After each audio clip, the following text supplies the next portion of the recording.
Admiral Chenwei stood on the bridge of the Terran battleship Unbroken Promise and watched her allies fight beside her. The Valkyrie ships moved in perfect formation with her own fleet. Their sleek silver vessels cut through the darkness of space like knives. For 12 years, humanity and the Valkyrie Dominion had fought together against the Kreth Swarm. Today would be the final battle. "Admiral, the Kreth formation is breaking," her tactical officer reported. "They are retreating toward the asteroid belt."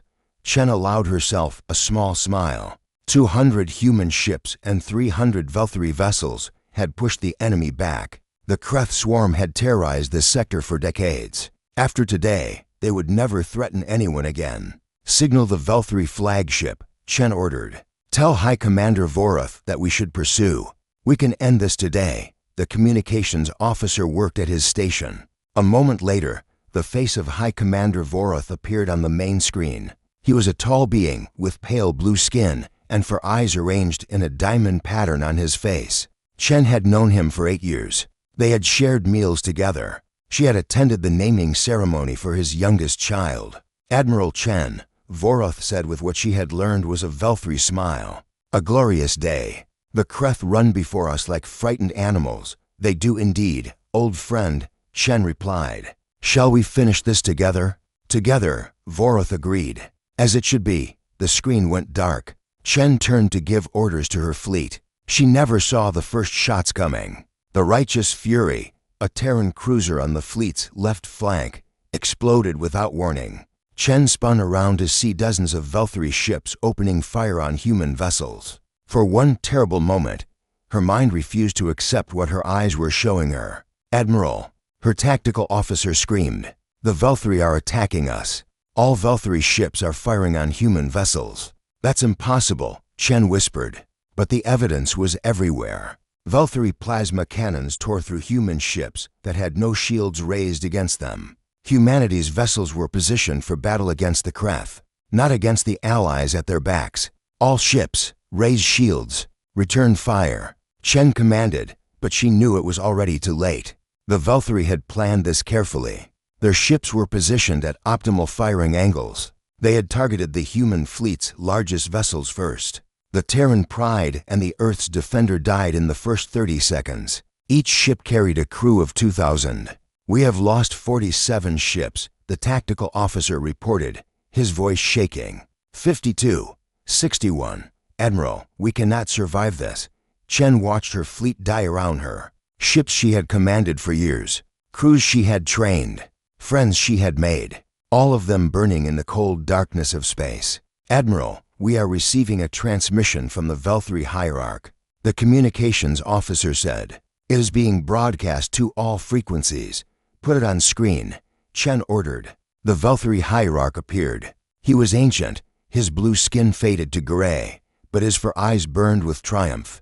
He sat on a throne of black stone on the Valkyrie homeworld, far from the battle. "To all who hear this message," the Hierarch announced, "the humans have shown their true nature today. Without warning or reason, they attacked our noble fleet during joint operations. Our brave warriors are defending themselves against human aggression. Let the galaxy know that the Valkyrie Dominion did not start this war, but we will finish it." The transmission ended. Chen stared at the empty screen. They were not just killing humanity's fleet.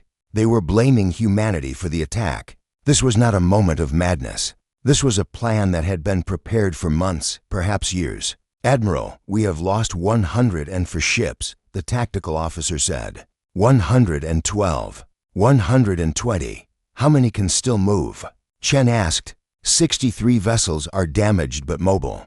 The rest are destroyed or dead in space. 63 ships out of 200. And more were dying every minute. "All surviving ships, form up on the Unbroken Promise," Chen ordered.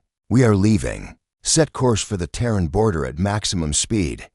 "Admiral, we cannot outrun them," her navigation officer said.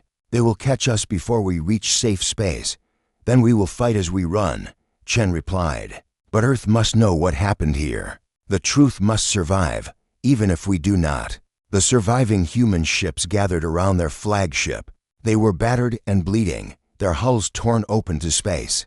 But they followed their admiral without question. The Valkyrie pursued them. They were in no hurry. They knew the humans could not escape.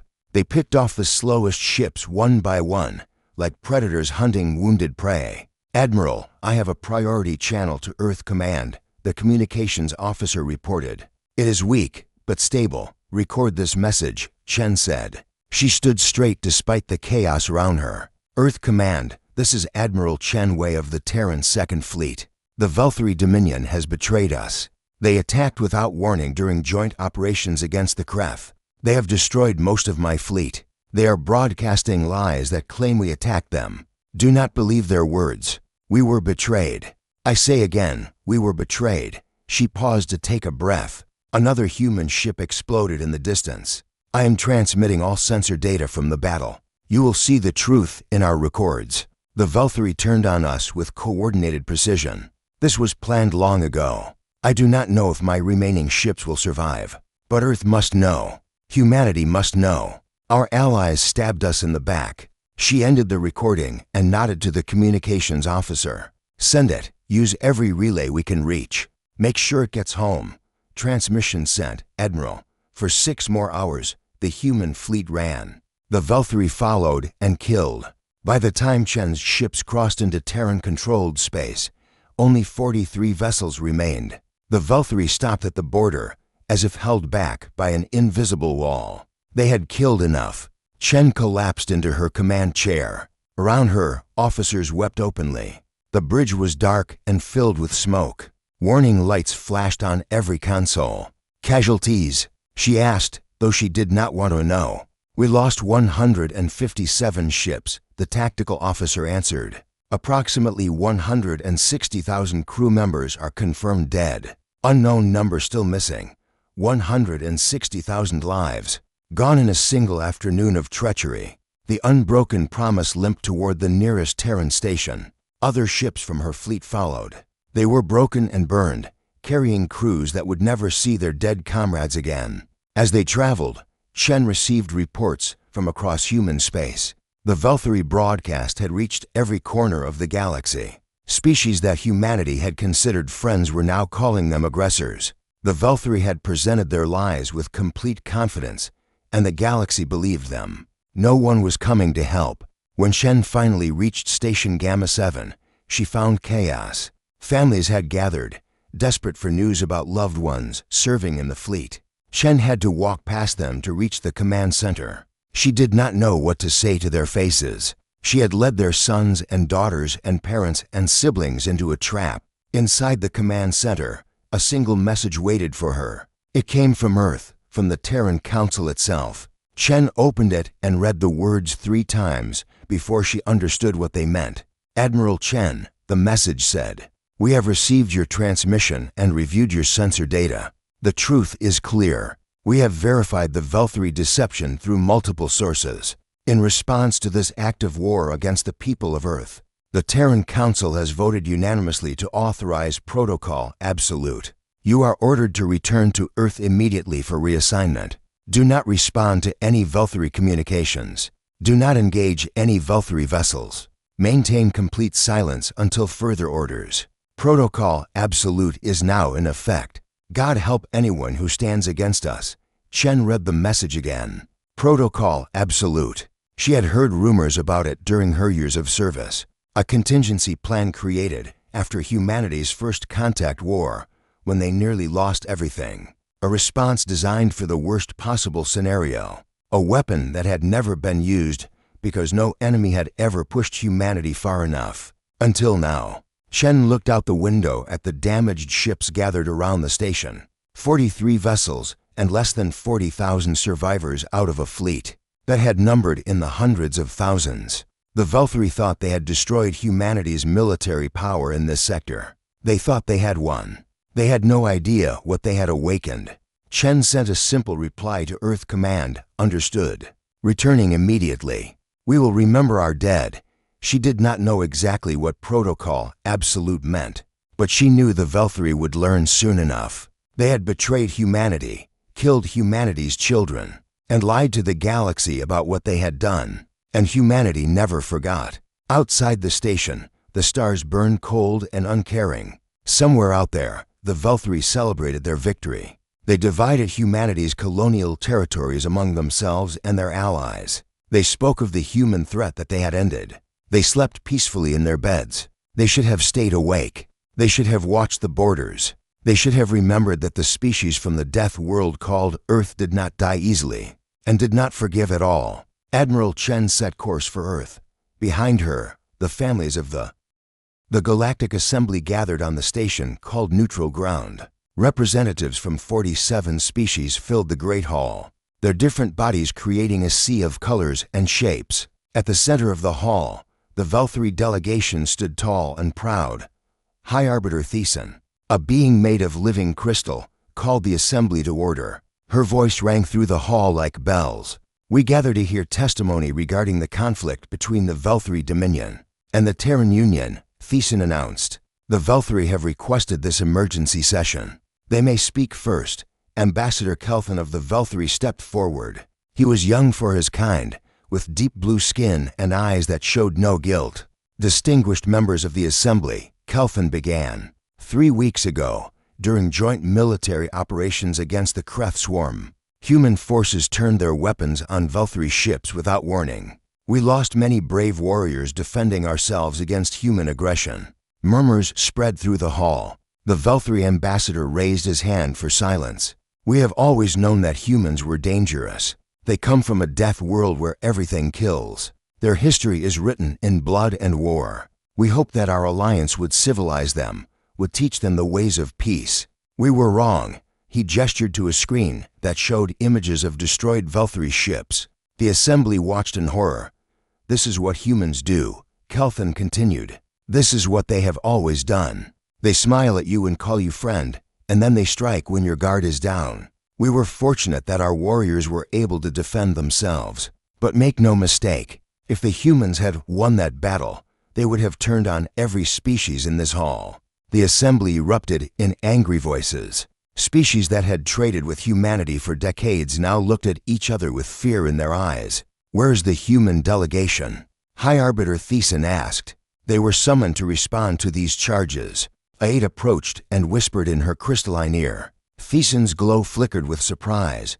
The human delegation has departed, she announced. They left the station this morning without explanation. They left no representative behind.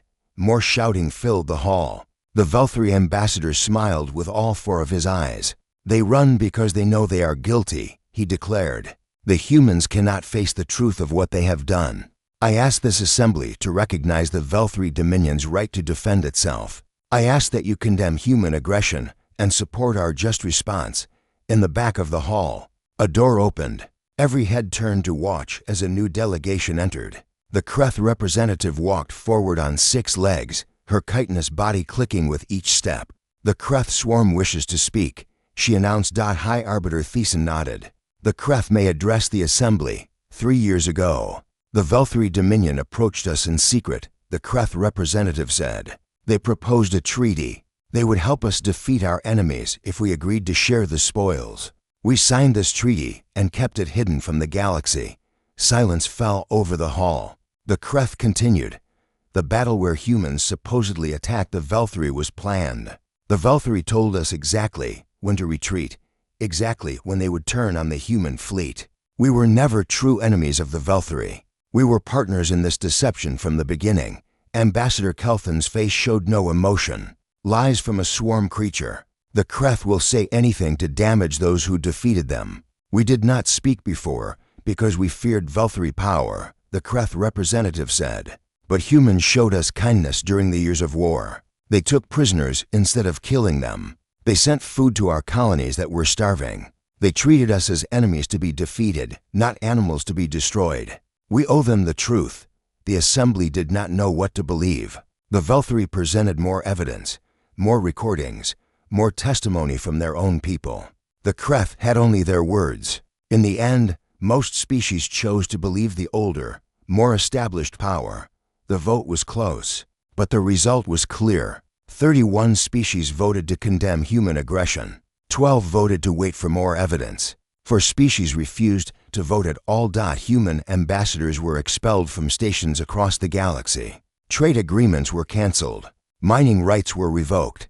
Species that had called humanity friend now closed their borders and turned away human ships. The Velthari hierarch appeared on screens across the galaxy, his ancient face filled with false sorrow. "We did not want this war," he said.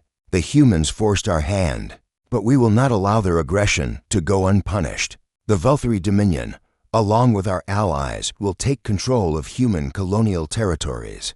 We will protect the galaxy from human violence. We will ensure that they never threaten any species again." And so the Velthari and their allies began to divide humanity's space. They drew lines on maps and assigned territories to different species. The Kreth received 3 human colony worlds as a reward for their secret partnership.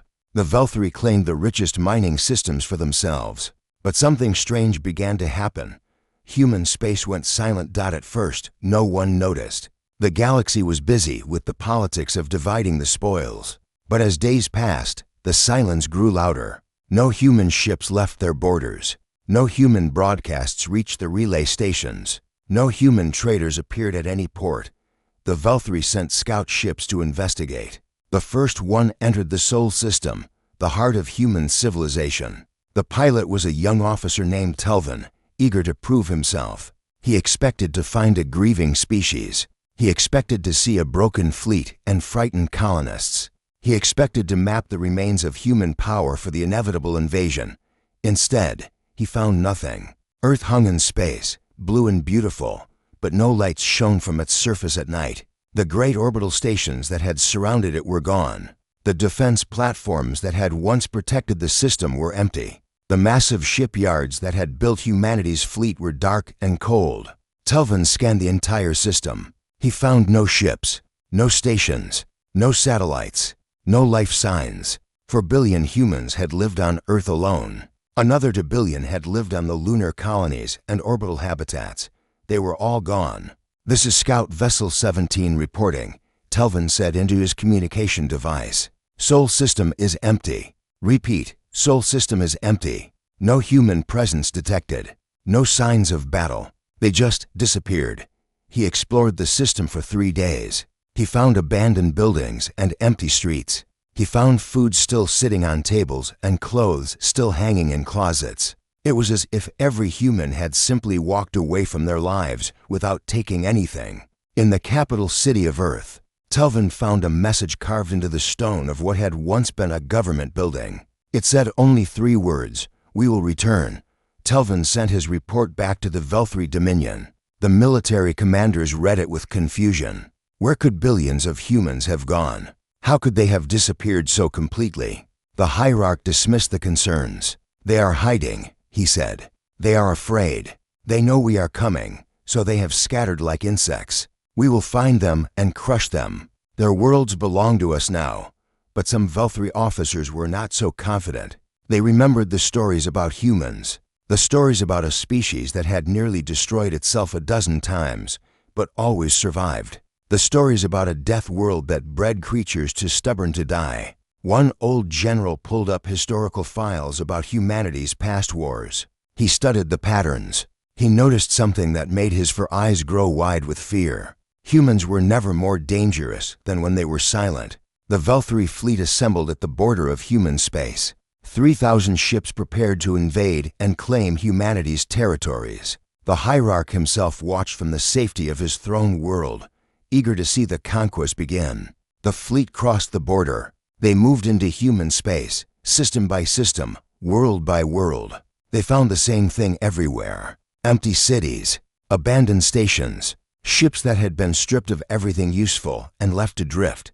The humans had not just fled. They had taken everything of value: every weapon, every ship, every resource, every piece of technology. They had left nothing behind for the invaders. "Where are they?" the Velthari commander demanded. Where did they go? No one could answer. The humans had simply vanished, taking their entire civilization with them. Weeks passed. The Velthari occupied empty worlds and claimed hollow victories. The hierarch declared the war won and celebrated in the streets of his capital. The galaxy watched and believed that humanity was finished. But in hidden places, in the depths of space where no one looked, humanity was waiting. They had not disappeared. They had moved. Every human colony, every station, every ship had evacuated to secret locations that had been prepared decades ago. And in those hidden places, humanity was building something new, something terrible, something that would make the Velthri understand what it truly meant to betray the species. From the death world, the silence would not last forever when humanity spoke again. Every species in the galaxy would hear their voice, and the Velthri would finally learn the price of treachery. Deep beneath the surface of an unnamed moon, Admiral Chen Wei walked through corridors that should not exist. The walls were carved from solid rock and reinforced with metal that could survive a direct nuclear strike. This was Facility Omega, one of 17 hidden bases that the Terran Union had built in secret over the past 50 years. The other officers who walked with her were survivors from the battle. They had lost friends and family. They had watched their ships burn. Now they were here to learn about Protocol Absolute. General Marcus Stone met them at a massive blast door. He was old, with gray hair and scars on his face from wars fought long ago. He had been one of the architects of the Protocol when it was first designed. "Welcome to Omega," Stone said. "What you see here does not exist. What I tell you cannot be repeated. Follow me." They entered a vast chamber filled with screens and equipment. Thousands of people worked at stations, their faces lit by the glow of data. Maps of the galaxy covered every wall. After humanity's first contact war, the Terran Council realized something important, Stone explained. "We had nearly lost everything. A single enemy had pushed us to the edge of extinction. We survived only through luck and sacrifice.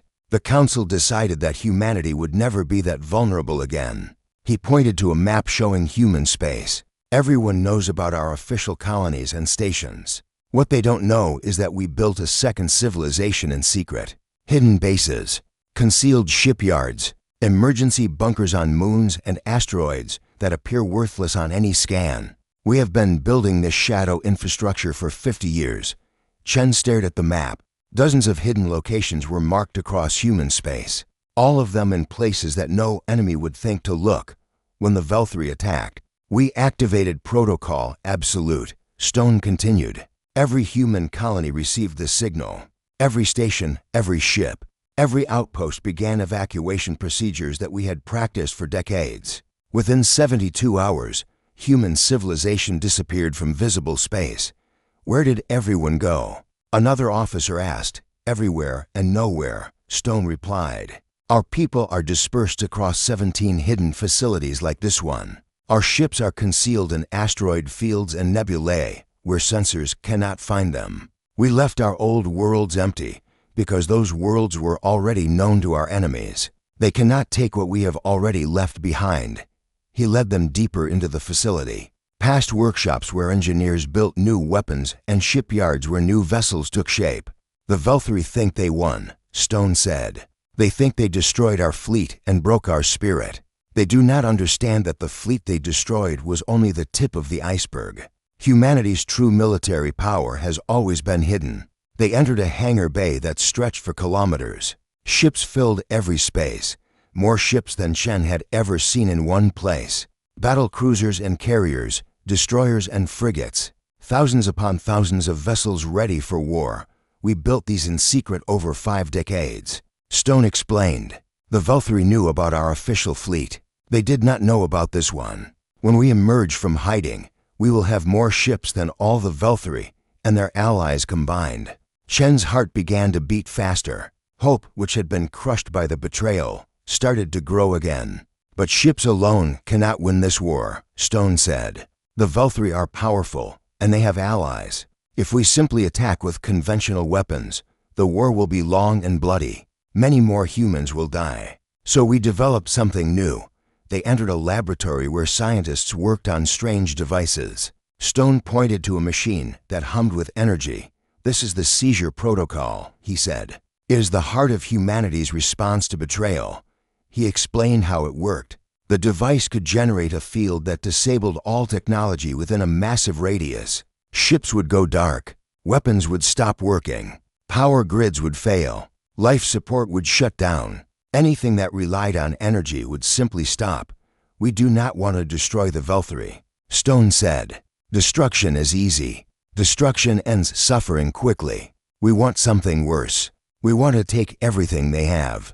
Every ship, every station, every world, every resource. We will seize their entire civilization and make it ours. You mean conquer them? Chen asked. No, conquest implies that they keep some control over their own lives. What we are planning is complete seizure. The Velthri will wake up one day to find that they own nothing. Their factories will belong to humanity. Their farms will belong to humanity. Their power and water and transportation will all be controlled by human administrators. They will still be alive, but their civilization will no longer be theirs. Chen understood now. The Velthri had tried to destroy humanity. Humanity's response would be to take everything the Velthri had without killing them. They would live, but they would live under human control. It was a fate worse than death for a proud species like the Velthri. How long until we are ready? She asked. 3 months, Stone replied. We need time to position our forces. We need time to manufacture enough seizure devices. And we need time to prepare our ground troops. This operation will require precise coordination across hundreds of systems. 3 months of silence while the galaxy thought humanity was broken. 3 months of preparation while the Velthri celebrated their victory. 3 months of building the weapon that would bring an entire civilization to its knees. Chen spent those months training and planning. She learned about the Velthri in ways she never had during their alliance. Their military positions, their infrastructure, their weak points. Human intelligence agents who had remained hidden in alien space sent constant reports back to the hidden facilities. The Velthri had no idea they were being watched. They thought their old allies were cowering somewhere in the dark, waiting to be found and crushed. They did not know that human eyes followed their every move. The other species of the galaxy moved on with their lives. The war was over, they believed. The humans were finished. Trade resumed. Politics continued. The Velthri became the dominant power in the region, and no one dared challenge them. But in the hidden facilities, humanity counted the days. On the morning of the 91st day, Admiral Chen stood on the bridge of her new flagship, the Absolute Justice. It was 3 times the size of any ship she had commanded before, bristling with weapons and protected by shields that could withstand bombardment for hours. Around her, the hidden fleet assembled. Ships emerged from their concealment points all across human space. The numbers were staggering. Over 6,000 combat vessels, another 4,000 support ships, 2 million soldiers ready to take control of enemy worlds.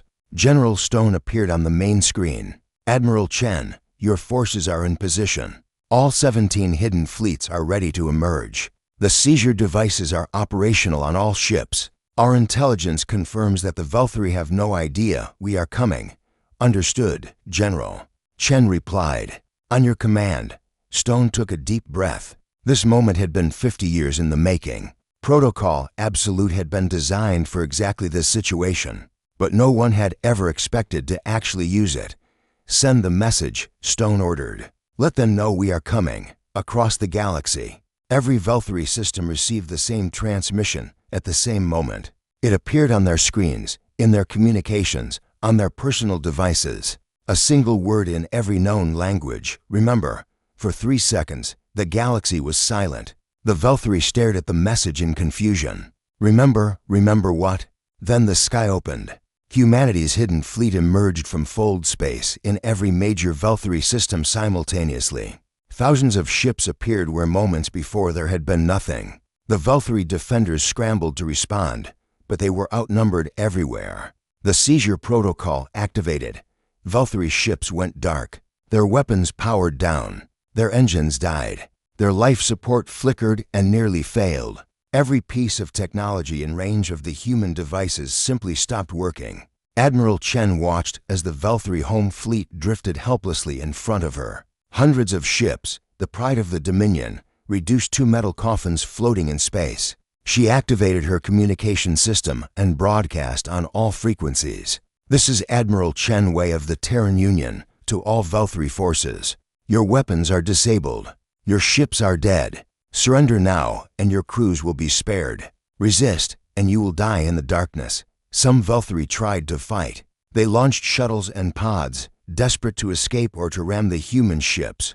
But the seizure devices had disabled everything. Even their personal weapons would not fire. The Velthri had thought themselves conquerors. Now they learned what it felt like to be completely helpless, and across the galaxy, humanity began to take back everything that had been stolen from them, and more. So much more. The silence was over. Now came the seizure. The Velthri colony world of Kethros Prime had known peace for 300 years. Its cities spread across green valleys and blue mountains. 20 million Velthri lived there, working in factories and farms that fed a dozen other worlds. Governor Malthan stood on his balcony and watched the sunrise. It would be a good day, he thought. The harvest reports were excellent. The factories were exceeding their production goals. Life in the Dominion had never been better. Then the sky filled with ships. They appeared without warning, hundreds of vessels blocking out the morning sun. Malthan grabbed his communication device and tried to reach the defense stations. Nothing worked. His device was dead. The lights in his residence flickered and died. The hover vehicles in the streets fell to the ground with a crash. Human dropships descended through the clouds. They landed in every city, every town, every village on the planet. Soldiers in gray armor emerged, their weapons raised but not firing. They moved with discipline and purpose, securing power stations and communication hubs and government buildings. Malthan ran to his office and tried to activate the emergency systems. Nothing responded. He pulled out the old chemical weapon that he kept hidden in his desk, a backup for situations exactly like this. He pointed it at the door and waited. The door opened. A human officer stepped inside, her face calm and her hands empty. "Governor Malthan," she said, "my name is Colonel Sarah Park. I am here to inform you that Kethros Prime is now under Terran administration. Please put down your weapon. I will die before I surrender my world to human invaders." Malthan declared, "We do not want you to die," Park replied. "We are not here to kill anyone. We are here to take control of your infrastructure, your factories, your power grid, your transportation network, your communication systems. Everything that makes your civilization function will now be managed by human administrators." Malthan stared at her. "You cannot take a world without bloodshed. We will fight you. With what?" Park asked. "Your weapons do not work. Your ships are disabled. Your defense forces are surrounded. You have nothing to fight with except your bare hands, and we do not wish to hurt unarmed civilians." She stepped closer, and Malthan noticed that she was not even armed. Her soldiers stood behind her with weapons ready, but she herself carried nothing. "The Velthri betrayed humanity," Park said. "Your leaders attacked our fleet during a joint operation. They killed 160,000 of our people. They lied to the galaxy about what happened. And now humanity has come to collect what is owed. You should have died," Malthan spat. "You should have been destroyed. We planned it perfectly. You planned the battle perfectly," Park agreed. "But you did not understand your enemy. Humanity does not die easily. And we do not forget." Over the next 12 hours, Kethros Prime changed hands without a single shot fired. Human engineers took control of the power grid and restored electricity. But now it was they who decided where the power flowed. Human officers occupied the government buildings and began reviewing every law and regulation. Human soldiers surrounded the factories and mines and farms, not as destroyers, but as new managers. The Velthri population was told to continue their lives as normal. They could go to work, visit friends, raise their families. But the machines they operated and the systems they used were no longer under Velthri control. The same scene played out across the Dominion. Every Velthri world, every space station, every military base fell to human forces. The Seizure protocol made resistance impossible. Weapons would not fire. Ships would not fly. Communications would not connect. The Velthri military, once the terror of the region, was reduced to helpless crowds of soldiers with useless equipment. Human forces disarmed them and sent them home. There was no need for prison camps when the enemy could not fight. Admiral Chen personally led the assault on the Velthri shipyards above their home world. These massive stations had built the fleet that betrayed humanity. Now they belonged to humans. Chen walked through the largest shipyard, watching human engineers take inventory of everything inside. Half-built ships sat in construction cradles. Warehouses full of weapons and supplies waited to be claimed. The tools and technology of Velthri military power were now in human hands. Admiral, one of her officers reported, "We have secured all 7 orbital stations. No casualties on either side." The Velthri crews surrendered without resistance. "Good," Chen replied. "Make sure they are treated with respect. They are not prisoners of war. They are workers under new management." The officer looked confused. "Admiral, they are our enemies. They were following orders from leaders who betrayed us," Chen said. "The common soldiers and workers are not to blame for the treachery of their rulers. We will give them the chance to be useful. Those who cooperate will be treated fairly. Those who cause problems will be removed from their positions, nothing more." She had learned something during her time in the hidden facilities. Hatred was easy, but it was also wasteful. The goal was not to punish every Velthri for what their leaders had done. The goal was to take control of their civilization so completely that they could never threaten humanity again. The Galactic Assembly watched in horror as humanity seized one Velthri system after another. Emergency sessions were called. Speeches were given. Condemnations were issued. A week after the seizure began, the human ambassador returned to neutral ground. Ambassador James Rodriguez walked into the Great Hall alone, facing hundreds of hostile aliens who had abandoned humanity 3 months earlier. "The Terran Union demands recognition of our actions," Rodriguez announced. High Arbiter Theson's crystalline form flickered with anger. "You have invaded sovereign territory. You have seized worlds that belong to another species. This is an act of war against galactic peace." "We did not invade," Rodriguez replied calmly. "We seized assets that were used to attack us. The Velthri betrayed us. They murdered 160,000 of our people. They lied to this assembly and convinced you to abandon us. Now we are taking payment for those crimes." He raised his hand, and a screen activated behind him. It showed the sensor recordings from the battle, the same recordings that Admiral Chen had sent to Earth. The assembly watched as Velthri ships opened fire on unsuspecting human vessels. They watched the massacre unfold. "We showed you this evidence before," Rodriguez continued. "You chose not to believe us. You chose to trust our betrayers over your victims. So now you will watch the consequences of that choice." The screen changed to show current images. Human administrators running Velthri factories. Human ships guarding Velthri space. Human soldiers patrolling Velthri cities. "We are not killing them," Rodriguez said. "We are not torturing them. We are not destroying their culture or erasing their history. We are simply taking ownership of everything they built. Their infrastructure, their industry, their military resources. All of it now belongs to the Terran Union. This is slavery." One delegate shouted, "No, slavery is forced labor. The Velthri are free to work or not work as they choose, but they no longer own the means of production. They no longer control their own economy or government or military. Everything they had now belongs to us. That is not slavery. That is seizure." The assembly erupted in chaos. Some species demanded military action against humanity. Others argued that the Velthri deserved their fate. Old alliances fractured as fear of human power spread through the hall. Ambassador Rodriguez waited for silence, then spoke again. "Let me be very clear about something. This is not conquest. We have no desire to rule the galaxy. We have no interest in expanding beyond our original borders. But we will not tolerate betrayal. The Velthri attacked us and lied about it. Now they are paying the price. Any species that considers following their example should look carefully at what we have done here, because this is humanity's promise to the galaxy." He paused, letting his words sink in. "Be our friend, and we will stand beside you forever. Be our enemy, and we will fight you fairly. But betray us, stab us in the back when we trust you.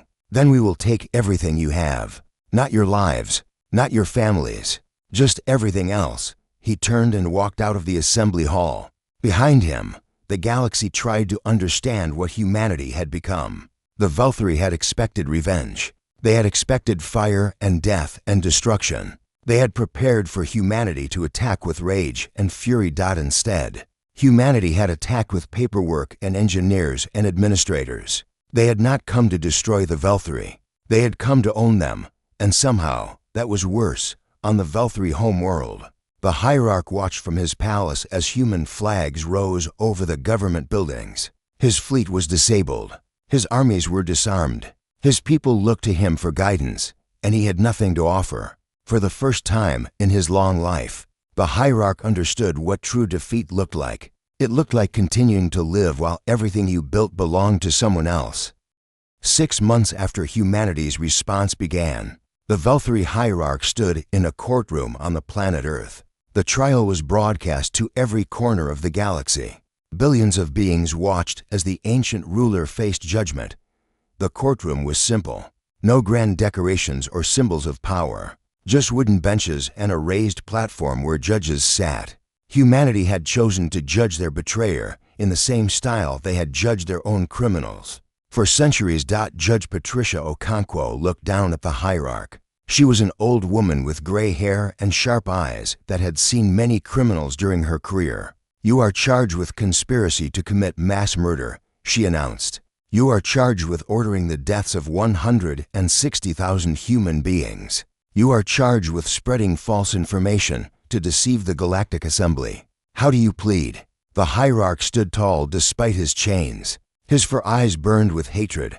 "I do not recognize this court," he said. "I do not recognize human authority over me or my people. I am the hierarch of the Velthri Dominion. I answer to no one. Your dominion no longer exists," Judge Okonkwo replied calmly. "Your ships belong to us. Your worlds belong to us. Your factories and farms and mines belong to us. You have no power except what we choose to give you. And right now, I choose to give you the chance to speak in your own defense." The trial lasted 3 weeks. Human prosecutors presented evidence that left no room for doubt. They showed communications between the hierarch and his generals, planning the attack months in advance.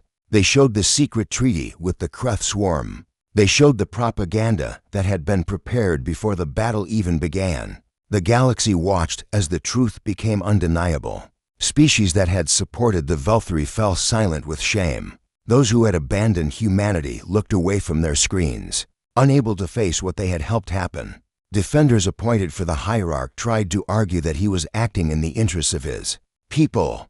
They claimed that humanity was too dangerous to be allowed to grow stronger. They said that the attack was a preemptive strike against a future threat. Judge Okonkwo listened to every argument. Then she delivered her verdict. "Guilty on all charges," she announced. "The evidence is overwhelming. You planned and ordered the murder of 160,000 people. You lied to the galaxy to cover your crimes. You showed no mercy to your victims, and you feel no remorse for what you have done." The hierarch smiled. "Then execute me. Make me a martyr. My people will never forget, and one day they will rise against you, execute you." Okonkwo shook her head. "No, death would be too easy. Death would end your suffering too quickly. Instead, you will live. You will live for the rest of your natural life in a comfortable prison on a human world. You will have food and shelter and medical care. You will be treated with dignity and respect. And every day for the rest of your life, you will watch as humans run the civilization you built. You will see your people learn to live under our administration. You will watch your grandchildren grow up in a world where the Velthri own nothing. That is your punishment, not death. Life. A long life full of watching everything you created belong to someone else." The hierarch's smile faded. For the first time, fear appeared in his eyes. Across the galaxy, species that had considered betraying humanity reconsidered their plans. The message was clear. Humanity did not want revenge. They wanted something worse. They wanted to take everything and make you watch as they used it. The former allies of the Velthri quietly distanced themselves. The Kreth Swarm formally apologized and offered reparations, hoping to avoid the same fate. Other species sent diplomats to Earth, seeking to rebuild bridges that had been burned. Admiral Chenwei did not attend the trial. She had work to do. 6 months after the seizure began, every Velthri world was under human administration. Factories that had once built weapons to destroy humanity now built ships to protect them. Farms that had fed Velthri armies now fed human colonists returning to their old worlds. The infrastructure of an entire civilization had changed hands without being destroyed. Chen visited a memorial that had been built in orbit around the Velthri homeworld. It was a simple structure, a wall of names floating in the darkness. 160,000 names, each one a human who had died in the betrayal. She found the names of people she had known, officers who had served under her command, crew members who had saved her life in past battles, friends who would never return home. "I am sorry I could not save you," she whispered, "but I promise your deaths were not meaningless. Look at what we built from your sacrifice.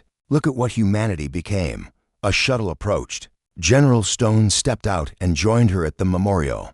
"The last Velthari military units have been disbanded," he reported. "Their soldiers have been sent home to their families. We have seized all their weapons and equipment. They have nothing left to fight with." "Good," Chen replied. "And the civilians?" "Living their lives, mostly. Some are angry, but most are just adapting. They go to work in factories that humans now own. They buy food from farms that humans now control. They follow laws that human administrators enforce. It is strange. They are not slaves, but they are not free either." Chen nodded. "That is the point. We did not want to destroy them. We wanted to own them. A dead enemy cannot learn. A destroyed civilization cannot serve as an example. But a living people under our complete control, they will remember this lesson for 1,000 years. And so will every other species in the galaxy." She turned away from the memorial and looked at the planet below. The Velthari homeworld spun slowly in the darkness, its cities lit by power that humans controlled. "What happens now?" Stone asked. "Now we rebuild," Chen said. "We return to our old colonies. We restore what was abandoned. We make humanity stronger than ever before. And we wait. Wait for what? For the Velthari to earn back their autonomy. They betrayed us, but their children did not. Their grandchildren did not. Eventually, generations from now, they will have proven that they can be trusted again. And then, slowly, we will return control of their civilization to them." Stone looked surprised. "You would give it all back?" "We are not tyrants," Chen replied. "We are not conquerors who rule others for pleasure. We took the Velthari because they attacked us. When they have demonstrated, over generations, that they will never betray anyone again, they will be allowed to govern themselves once more. But it will take time, a long time, and every moment of that time, they will remember why this happened." She started walking back to her shuttle. The memorial hung in space behind her, a permanent reminder of what betrayal had cost. "There is one more thing," Stone said, following her. "The Galactic Assembly has sent a formal request. They want to know humanity's intentions going forward. They are afraid we will seize other civilizations." Chen laughed. It was not a happy sound. "Tell them this," she said. "Humanity has never wanted war. We did not want to fight the Kreth. We did not want to fight the Velthari. All we ever wanted was to live in peace, to explore the stars, to build a future for our children. But we have learned that the galaxy does not reward kindness with kindness. We have learned that trust can be turned into a weapon." She stopped at the shuttle door and turned to face Stone. "So here is our promise to the galaxy. We will be the best friends anyone could ask for. We will trade fairly. We will honor our treaties. We will help those in need and defend those who cannot defend themselves. But if anyone anywhere ever betrays us again, we will not destroy them. We will take everything they have. We will seize their ships and their worlds and their futures, and we will keep them until they earn it back." She climbed into the shuttle. Stone watched her go, thinking about the future she had described. Humanity had been betrayed, and they had responded not with destruction, but with seizure. The Velthari still existed, but their civilization belonged to someone else. It was a punishment that would last for generations. And across the galaxy, species looked at what humanity had done and understood a simple truth. You could fight humanity and lose with honor. You could be their enemy and be treated with respect.